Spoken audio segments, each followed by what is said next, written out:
प्रभु यीशु ख्रिस्त में प्यारे भाइयों और बहनों, आज हम प्रभु के दिव्य वचन के ऊपर मनन चिंतन करेंगे।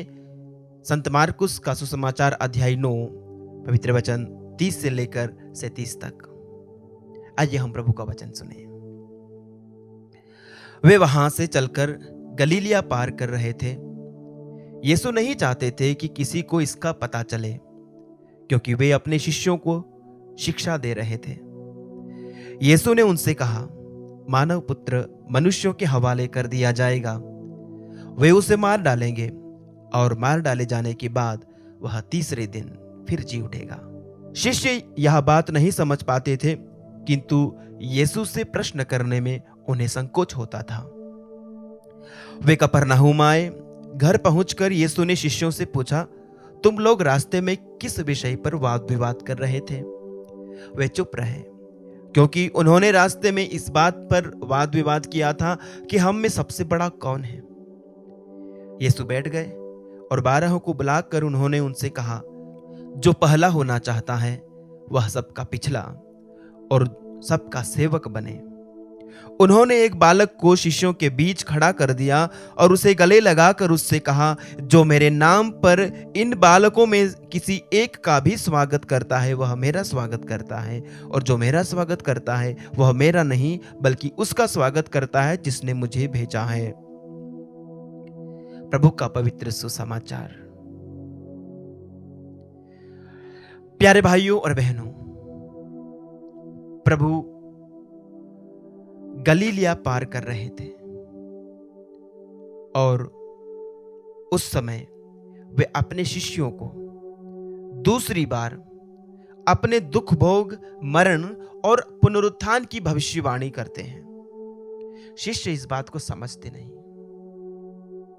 क्योंकि उनकी बुद्धि सांसारिक बातों पर लगी हुई थी। उनके विचार इस दुनिया तक ही सीमित थे। उनकी सोचने की शक्ति सिर्फ भौतिक थी और प्रभु स्वर्गिक बातें कर रहे थे। प्रभु दिव्य बातें कर रहे थे।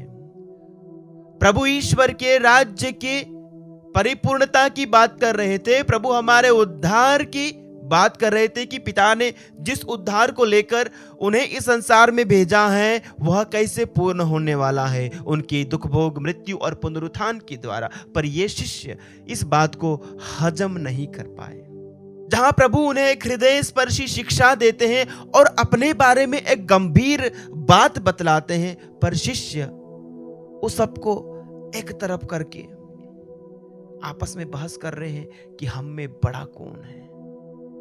जो महत्वपूर्ण है, जिसके ऊपर मनन चिंतन करने की जरूरत थी, जिसके ऊपर शायद वाद विवाद करने की जरूरत थी, जिसके ऊपर तर्क वितर्क करने की जरूरत थी, जिसके ऊपर थोड़ा सा मनन चिंतन करने की जरूरत थी, उस चीज को एक कोने में रख करके ये किसी और ही चीज की बात कर रहे हैं। इसलिए प्रभु ने उन्हें ये बात कहते सुन लिया था, या फिर प्रभु जान गए थे कि वो किस बात पर वाद विवाद कर रहे थे। घर जाके उनसे पूछते हैं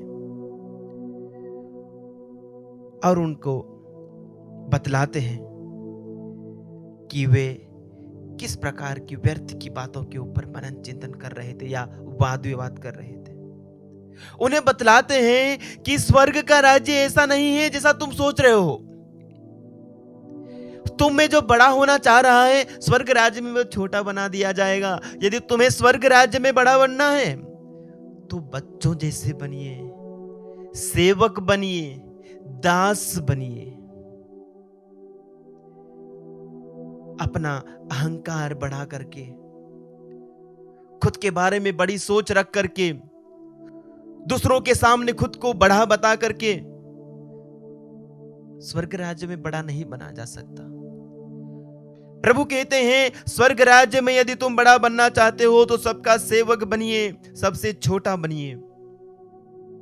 प्रभु यीशु ने एक दास बन करके हमें यह उदाहरण दिया है, हमें एक मिसाल दी है।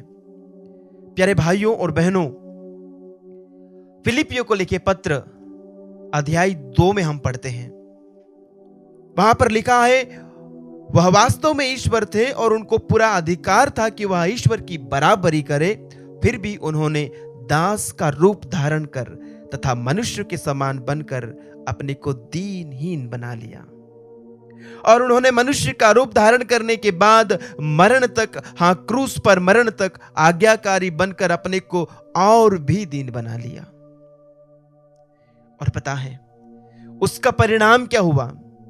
वो दीनहीन बालक बनकर के बैतलहम की गौशाला में जन्मा और एक बढ़ई के घर में वो 30 साल तक रहा और 3 साल की सेवकाई में भी कोई बड़प्पन की बात नहीं की और क्रूस पर वो उस दीनता में मर गया। तो पता है क्या हुआ? अगला वचन कहता है, इसलिए ईश्वर ने उन्हें महान बना दिया और उनको वह नाम प्रदान किया जो सब नामों में श्रेष्ठ है।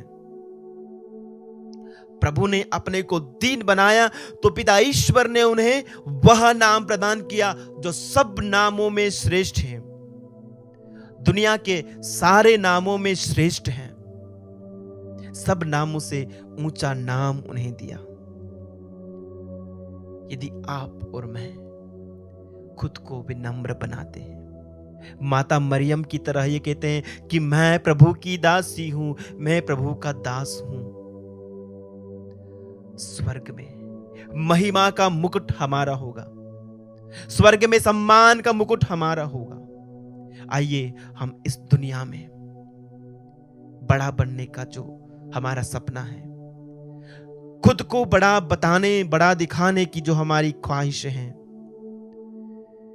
उनको त्यागें। विनम्र सेवक बने, सबके छोटे बने, ताकि हम स्वर्ग में बड़े बनाए जाएं।